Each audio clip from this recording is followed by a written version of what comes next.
Before we get to the actual text, before we get to the story, we kind of recap where we were last week because it plays right into it. So Jesus has been spending some time. He'd been in Galilee for 6 months.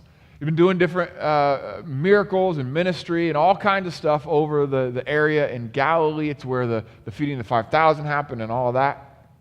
And because the last time he was in Jerusalem was around the time of the Passover. And during that time, it was the time when he healed a man on the Sabbath.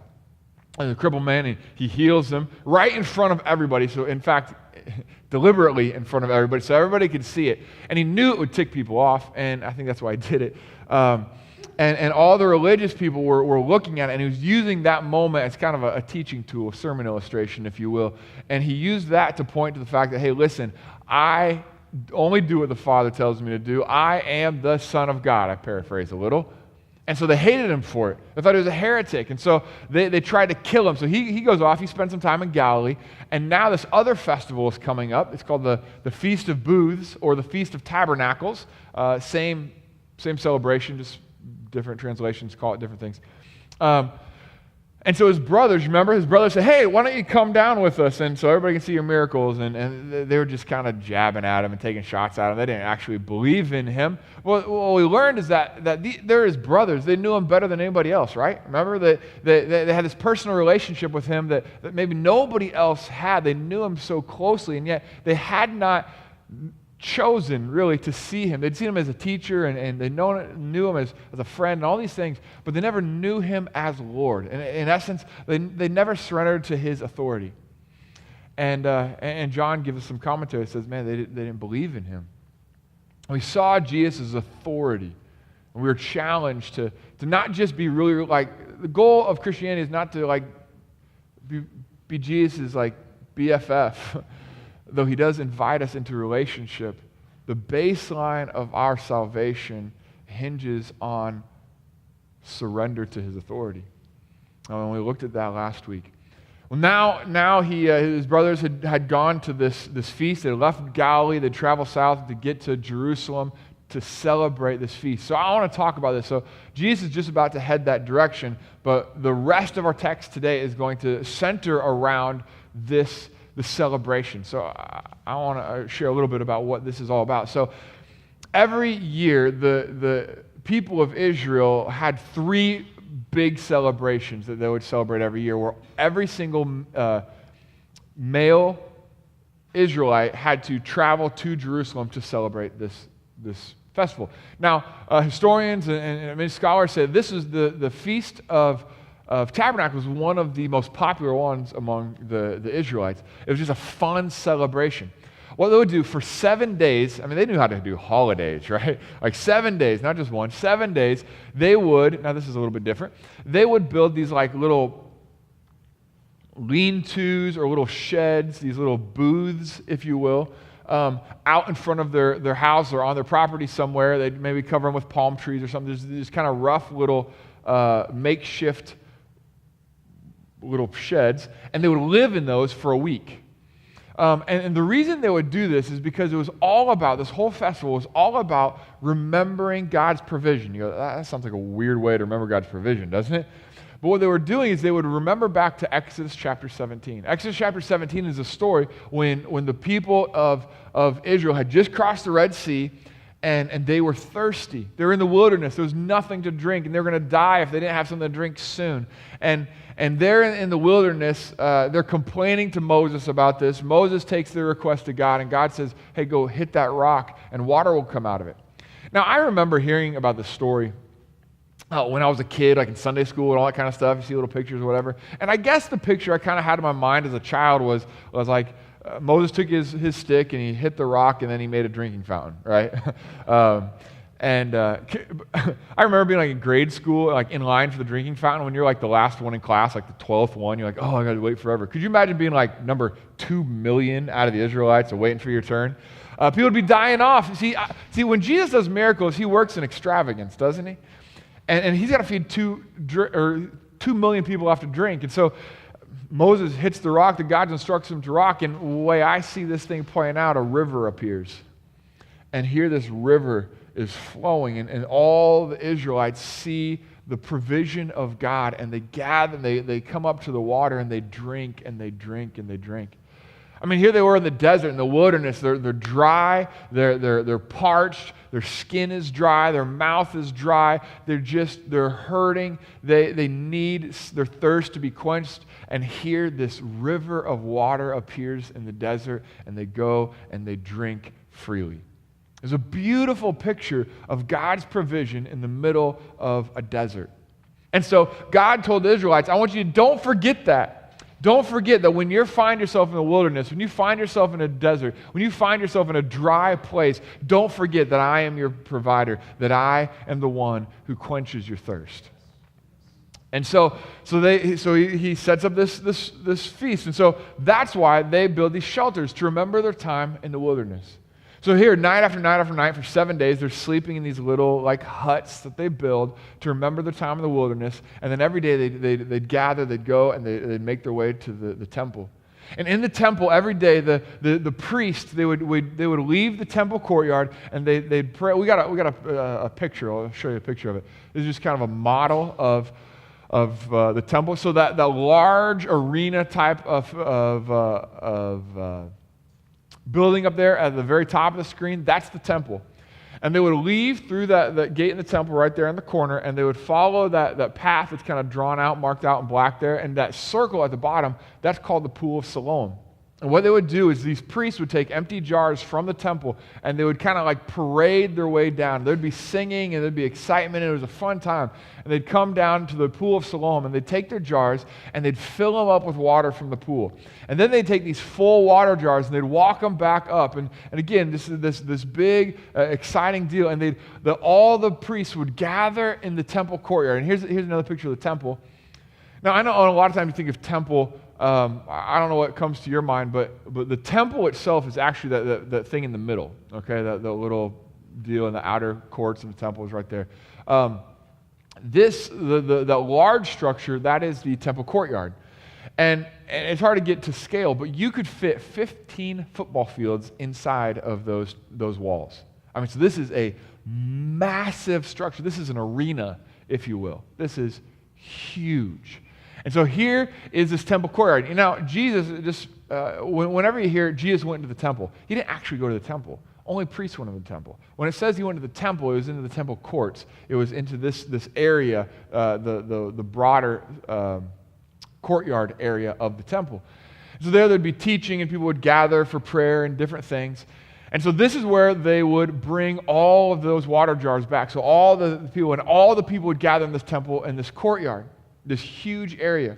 And then in a demonstration of worship to God, the priests would take their jars of water, and they would dump the jars out onto the ground of the courtyard. There'd just be water splashing all over the place. And it was a sign of worship and an offering, a water offering, if you will, of worship to God, to remember that He's the one that provides.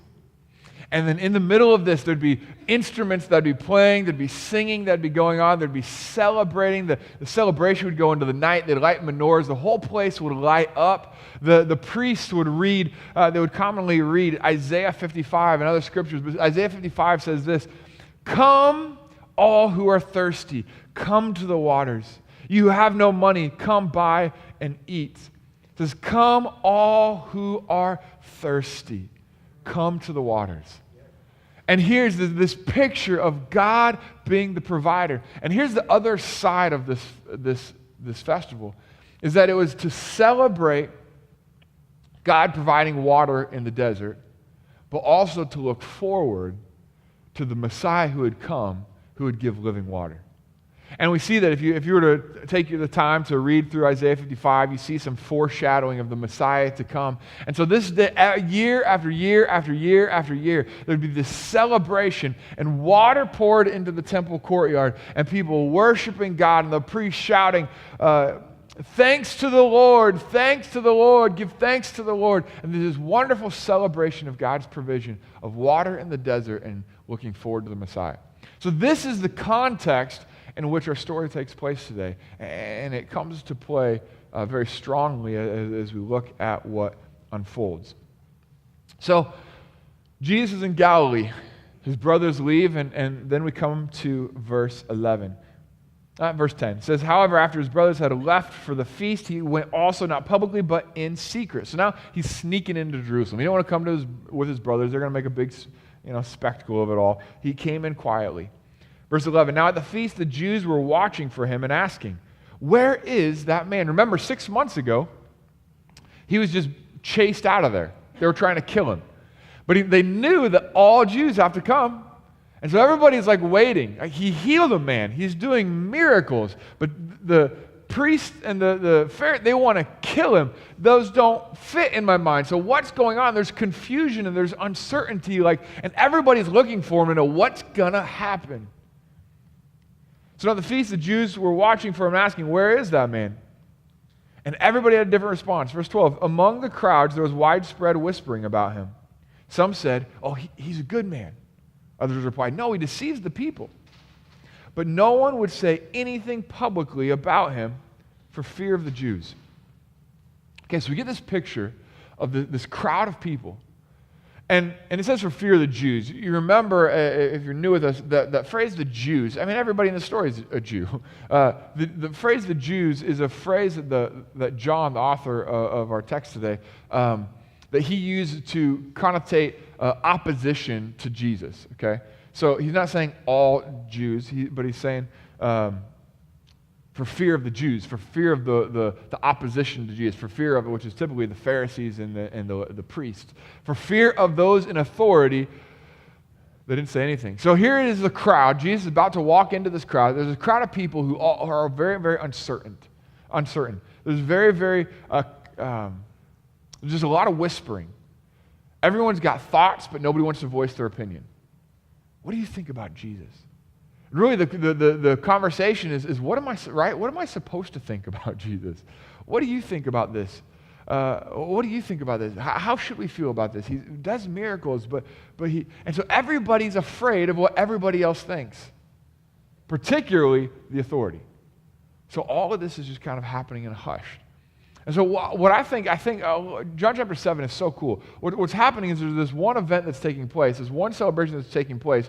All these people are gathered in this temple courtyard, and it's almost like John is just kind of zooming in on different groups of people throughout the crowd, and we're getting some insight into how they think and how they're responding to Jesus. So watch as this kind of sort of takes place. And we're going to look at group by group by group.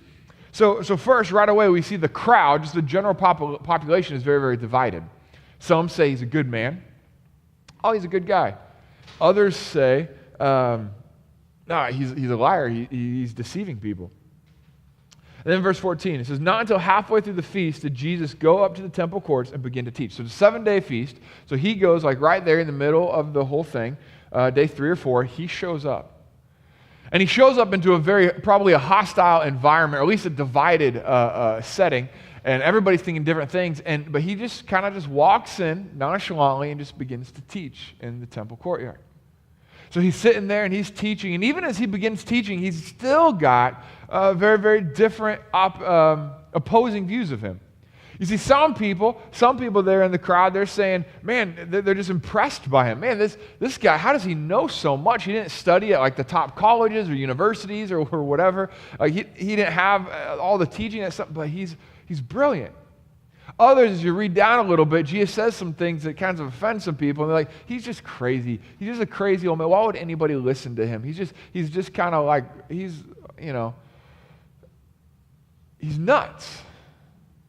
They just discredit him.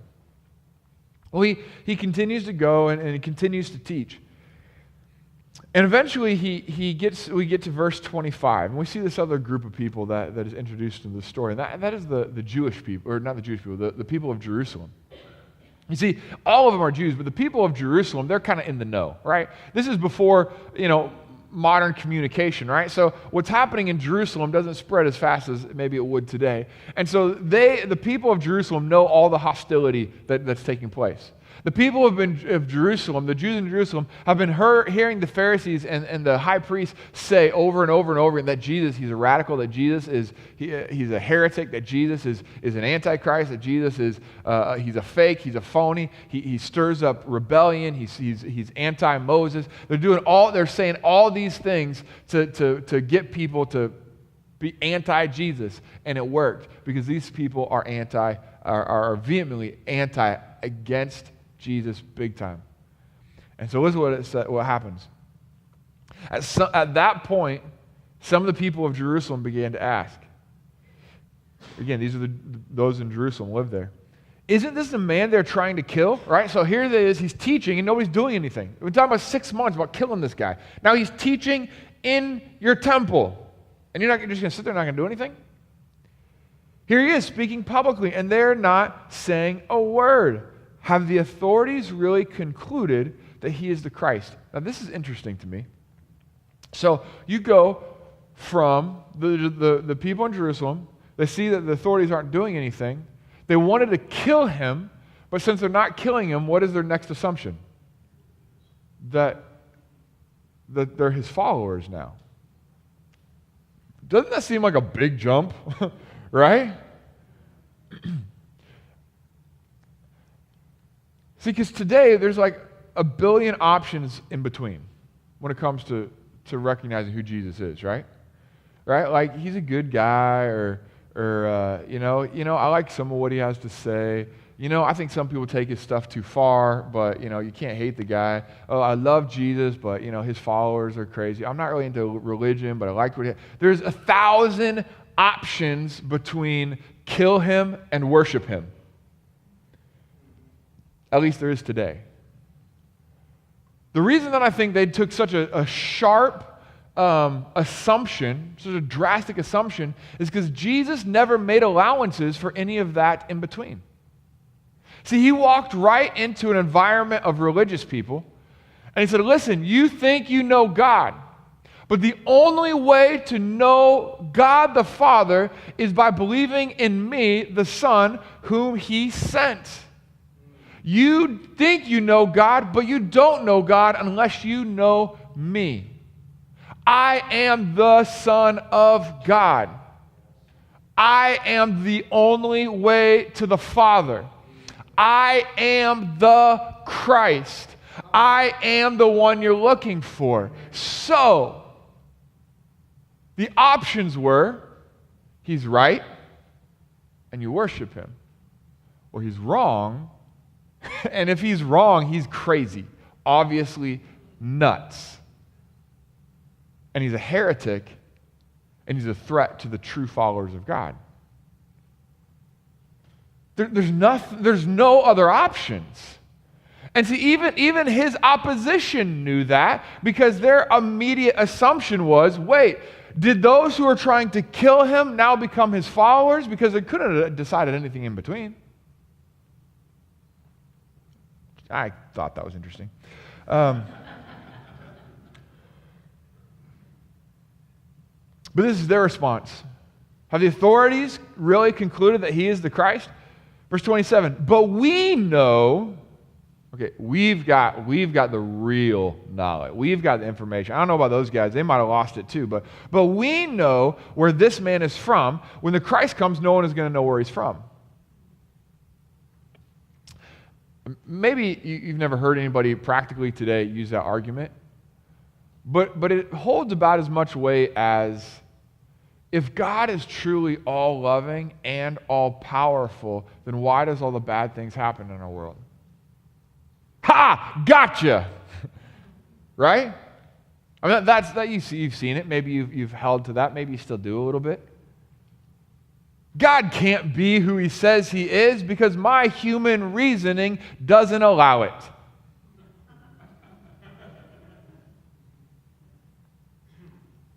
That's what they're doing. I've got you, Jesus. My reason, I've got great reasons why there's no possible way. So what do these guys do? They ignore the miracles. They ignore the signs of God. They ignore the teachings of God. They ignore everything. They stick their head in their sand and they hold on to their one proof statement, and they're just, nobody's going to move me. And Jesus knows, Jesus is brilliant. Read all the way through the story later this week. It's so cool. He's teaching another group, and he knows what they're thinking, right? He doesn't. I don't even know that he hears them talking. They're just kind of whispering. And he sees them over there. He knows what they're thinking. And instantly he raises his voice and he calls them out. And basically he says, I'm the Son of God. Listen to me because I came from God. And you don't even know God. Well, obviously that ticked him off. And so it says in verse 30, at this they tried to seize him, but no one laid a hand on him because his time had not yet come. They tried to seize him.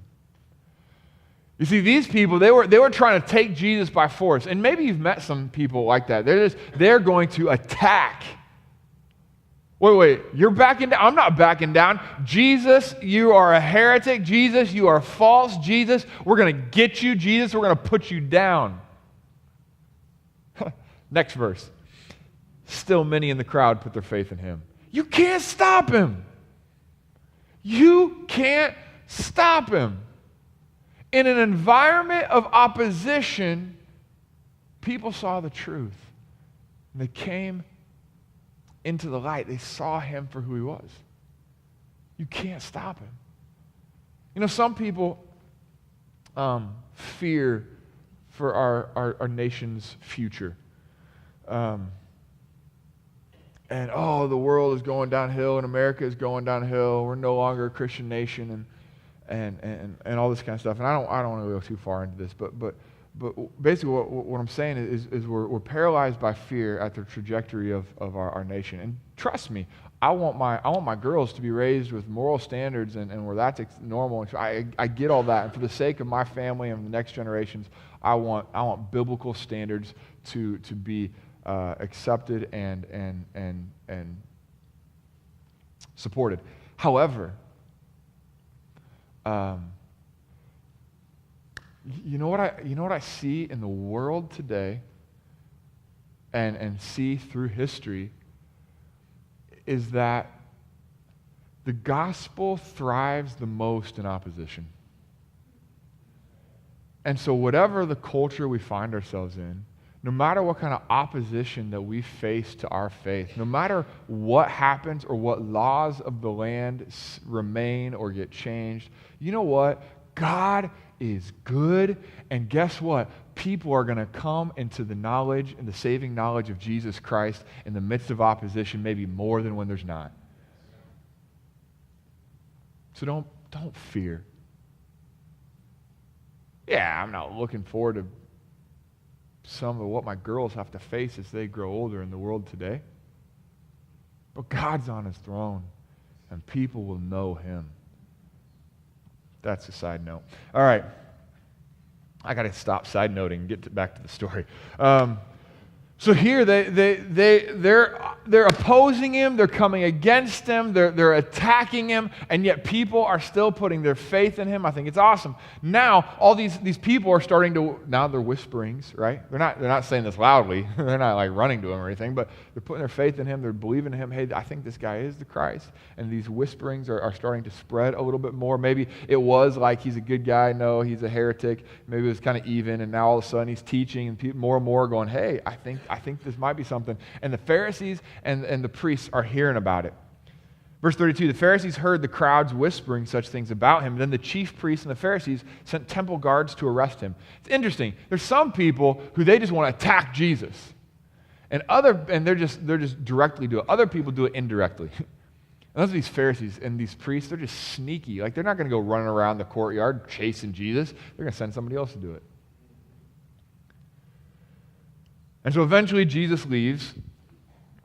They don't catch him.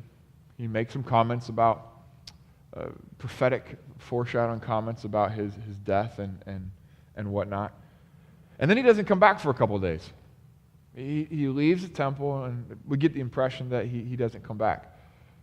Which you might say, that's probably a good idea. They're trying to arrest you. Well, here Jesus shows up. We'll just review here. Jesus shows up. Everybody's anticipating what's going to happen, and everybody's got all kinds of different opinions. And you know what happens most? Like, there's a lot of whispering and uncertainty and a lot of people being unsure of what was going on. But when he actually showed up, it polarized the crowd even further. There were some that did put their faith in him, and then there were others who were just even more so adamantly against him, that now they're trying to attack him, and now they're trying to arrest him again. You know, Jesus has this interesting thing that tends to happen is when he enters a circumstance and enters a situation, he kind of makes people uncomfortable. You see, nobody knew what to do, and everyone wanted to know how to respond. What do I do with this Jesus? What do I say about or to, or what do I believe, or how do I respond, or how do I act? And nobody knew what to do, and everybody's trying to figure out what to do, and nobody knows what to do, and he shows up and he polarizes the group. A few groups trying to attack him and kill him. A few groups are actually believing him more now than before they met him. Well, Jesus decides it'd be a good idea to come back on the biggest and the busiest day of the feast, just for fun. Right? I love the way that I just love what he does. Verse 37. On the last and greatest day, say this is a 7-day feast, or this 7-day celebration. On the last day was like the big day. People might have been coming and going on the first 6 days, but the last day was the biggest and baddest celebration they could have on this thing. Like there was worship, there's celebration. The ground now, I'm sure, is just kind of like permanently wet and puddles all over the place, declaring the goodness and the faithfulness of God as they look forward to the coming Messiah. Jesus walks right up. Well, before he came discreetly, this time he walks right up into the middle. Let me just read it as John says it. It says, on the last and greatest day of the feast, Jesus stood and he said in a loud voice, picture this, in that huge courtyard. He stands there in a loud voice to be heard by everybody, hundreds, maybe thousands most likely thousands of people gathering together, looking for the Messiah, dumping out the water with this imagery. He's standing in the middle of this living illustration, and he says these words, if anyone is thirsty, let him come to me and drink. He goes on, whoever believes in me, as the scripture has said, streams of living water will flow from within them. Playing on that picture in Exodus 17 of the stream of water flowing from the rock, he says, I am the rock, and these streams of water are coming. Will you come and drink? Are you thirsty? Then come to me. Now here's the interesting thing. You see, we use the phrase come to Jesus as a very maybe philosophical, theological type of statement, right? Because we can't literally come to Jesus anywhere. He's not physical today on this earth, walking the earth. We can't literally come to him in that sense. So we use that phrase very figuratively. Come to Jesus. Jesus was physically, literally in there. So if you hear somebody say, hey, come to me, what do you think they mean? Do you think they're talking figuratively? No, the real Jesus in the flesh is standing up in the midst of this. I can just picture the looks that he got when he walked back into the temple. Like, he's got the audacity to show up again? And this time I can picture he's got a focus, he's got a mission. He walks right up into the center of the place. He says, come to me. And how do people respond? Are you thirsty? Come to me. Are you dry? Come to me. Do you need a drink of water? Is your life? I picture the woman at the well. Pastor Robin spoke on this a couple months back in John chapter 4. She was calm. She was rejected. She was depressed. She was outcast. She had made a mess of her life. She'd been hurt by others. She was dry. And Jesus gave her some living water, and she instantly was changed. Her countenance changed. Her attitude was changed because she tasted life. And now what Jesus did for one, he's offering to all. And he stands in the midst of the crowd and says, come to me. The crowd that hated him. He's saying, I saw you and your animosity towards me. I saw you, and I know what you're thinking right now, but I forgive all that. Just come to me. Those of you who've got thoughts of me and you're believing that I'm the one, forget about what they're thinking. Forget about what everybody else. Just come to me. Get over your fear of other people. Get over your fear. You religious folks, get over your fear of losing your honor. Get over your fear of losing your position. Get over your fear of losing your livelihood. Get over the fear of losing control. You really think I'm a good person? You really think I am the Son of God? Come to me and get over your fear of what your neighbor thinks. Get over your fear of what your boss is going to think. Get over your fear of what the leaders are going to think. Come to me. And how did they respond? The same way they did before. Verse 40. On hearing these words, some of the people said, surely this man is the prophet. That sounds good, right? Well, the prophet is from God, but he's not the one. So they tried to land in the middle. Others said, verse 41, he's the Christ. They said he is the one. Still others asked, how can the Christ come from Galilee? They couldn't get over themselves. Verse 43, thus the people were divided because of Jesus. Some wanted to seize him, but no one laid a hand on him. Then lastly, let's look at the who's in the story, the religious people, the Pharisees and the priests. It says, finally the temple guards went back to the chief priests and Pharisees. So the temple guards, those who were supposed to go arrest him, right? They came back and reported back without Jesus. It says, and they asked him, why didn't you bring him in? Verse 46, no one ever spoke the way this man does. See, how would you expect them to answer? Right? They get in the story that they were like trying to get Jesus, but he kept eluding them. So wouldn't you think they'd come back and be like, well, he kept slipping away. We thought we had him cornered, but then they didn't say that. They want to make. What was the real reason that Jesus didn't get arrested that day? Because no one ever spoke the way this man does, the guards declared. So here, if we've got two sides, we've got those who hate Jesus and they want to attack him. We've got those who have put their faith in him. They're kind of somewhere in the middle, right? I said there's no middle ground, but they're confused. And they're not ready to make a decision, but they go, listen, okay, I'm not ready to go follow him yet, but I surely can't arrest him.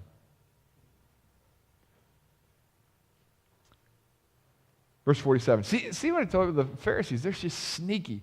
They use other people. They work behind the scenes, send other people to arrest them. Then they use like power and manipulation and pressure to distort people's thinking. This is what he says.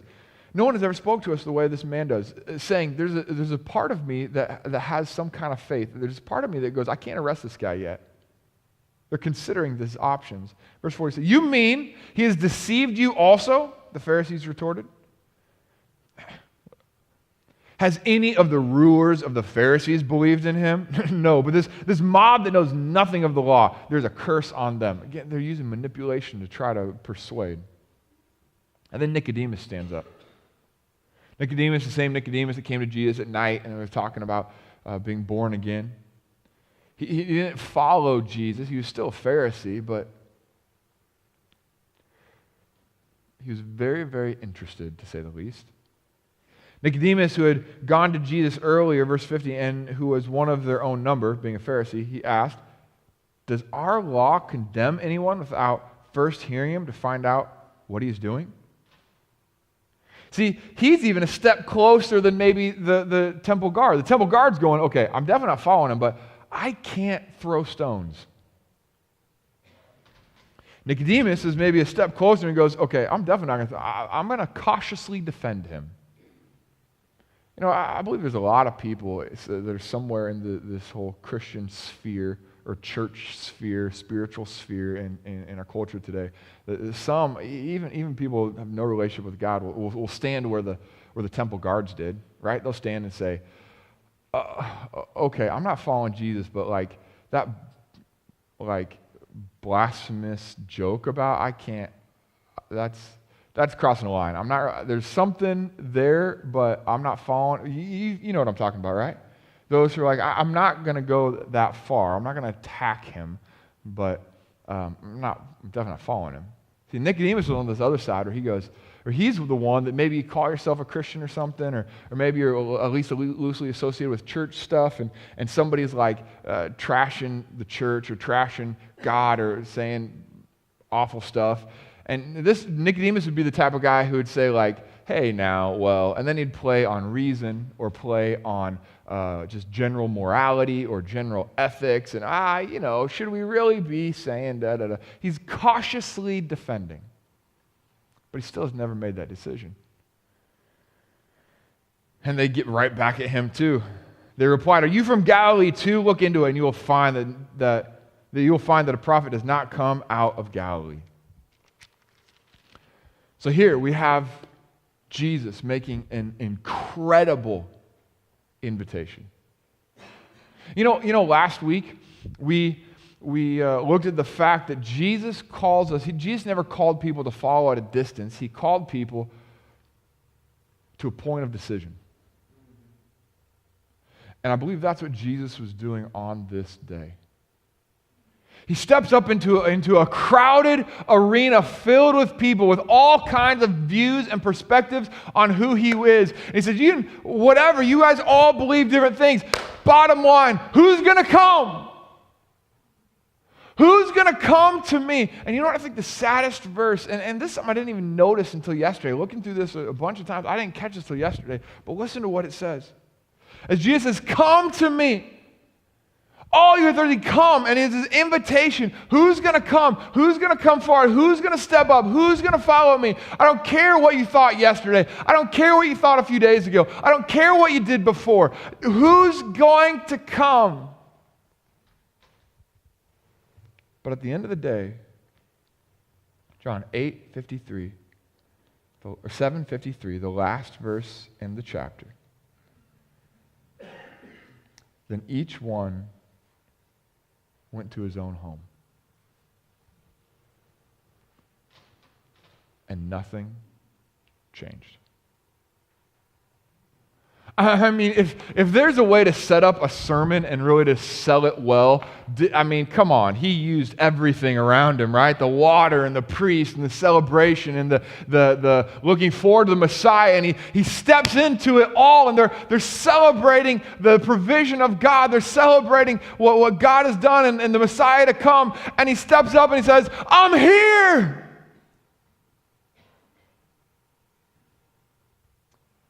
They all have their reasons. Listen, there will always be a reason to stay where you are. There's always a reason to stay where you are. We're going to close here in a minute, but I want you to consider this. This entire arena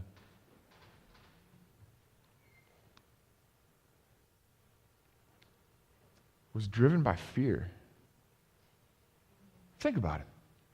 The crowd, the general population, they were all fearful of what other people thought. They were afraid of what the rulers thought. They were afraid of what the person next to them thought. They were afraid of what the people they work with. They were afraid of what their friends thought. They were afraid of other people's opinion of themselves, their opinion of Jesus. They were afraid. So it paralyzed them. And then you look at the other extreme. You see the religious leaders. You see the Pharisees. You see the priests. See, they were driven by fear too, but their fear was different. They weren't afraid of the people. They're afraid of loss. They're afraid of loss of control. Because think about it. If they're leaders of the people, and this other guy sets himself up as leader, and all of our people are following him, I am no longer a leader.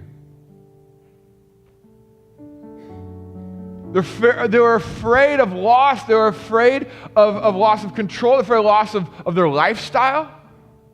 Afraid of loss of their livelihood. They're afraid of the loss of what is familiar, and that's a strong pull in our lives oftentimes. They were afraid of losing that which they can control. And so they lashed out. So you see one group of the crowd, they were fearful and it paralyzed them. Another group of the crowd was fearful and they lashed out. But at the end of the day, they all stayed put. Now, I don't want to oversell that last verse because it did say some said that he was a Christ. So, I couldn't help but get this. Did anybody come to him? Like, I'm curious. Did anybody come?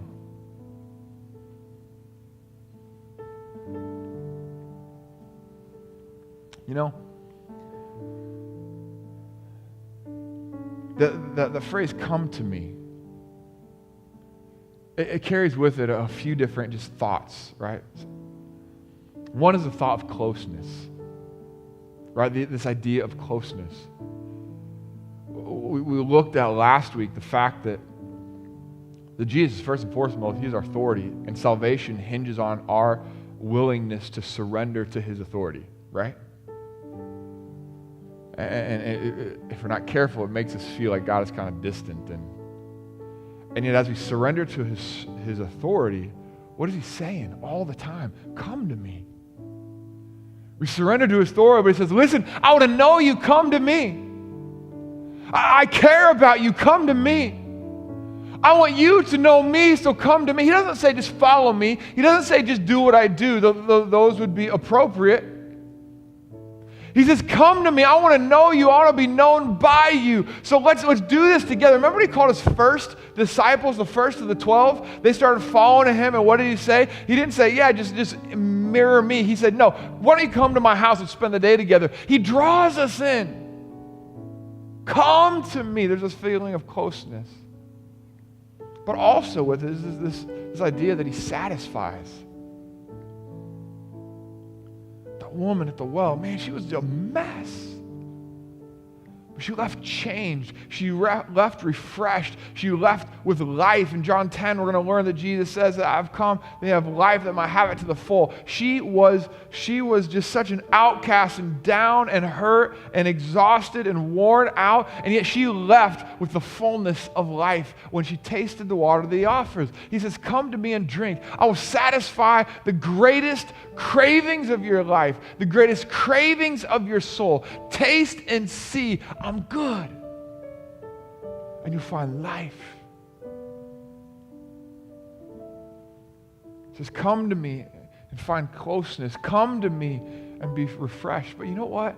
At the same time, and I think it's impossible to separate the two. At the same time, there's this inherent in this call is a sense of complete abandonment.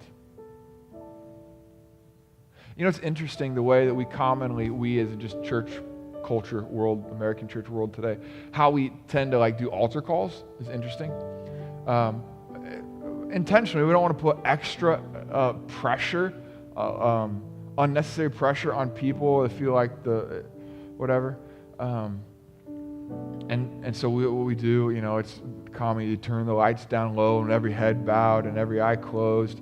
If you want to make a decision to follow Jesus, you want to respond to the altar call, just slip up a hand or look up. Let's do it as discreet and quiet as possible. And, I understand why I do this. And you got to be careful. Jesus does different things in different ways. So I'm not saying there's one recipe to do this. But what would it look like if we decided to do an altar call the same way Jesus did an altar call in John chapter 7? See, what if we said, actually, can we turn the house lights all the way up and can you elbow the person next to you if they fell asleep to make sure that they're awake and they're paying attention to this? Can everybody look around to see who all is in the room? Now, if you want to come to me, then come to me.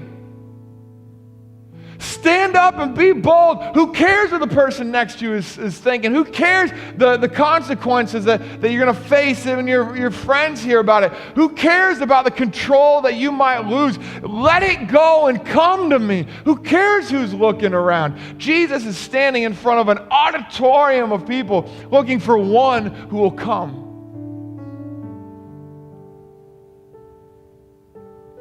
One who will abandon their fear. Doesn't mean wait until you're not afraid. It means act in the midst of fear. That's what courage really is, right? He's looking for one that has the courage to act on faith and come to him.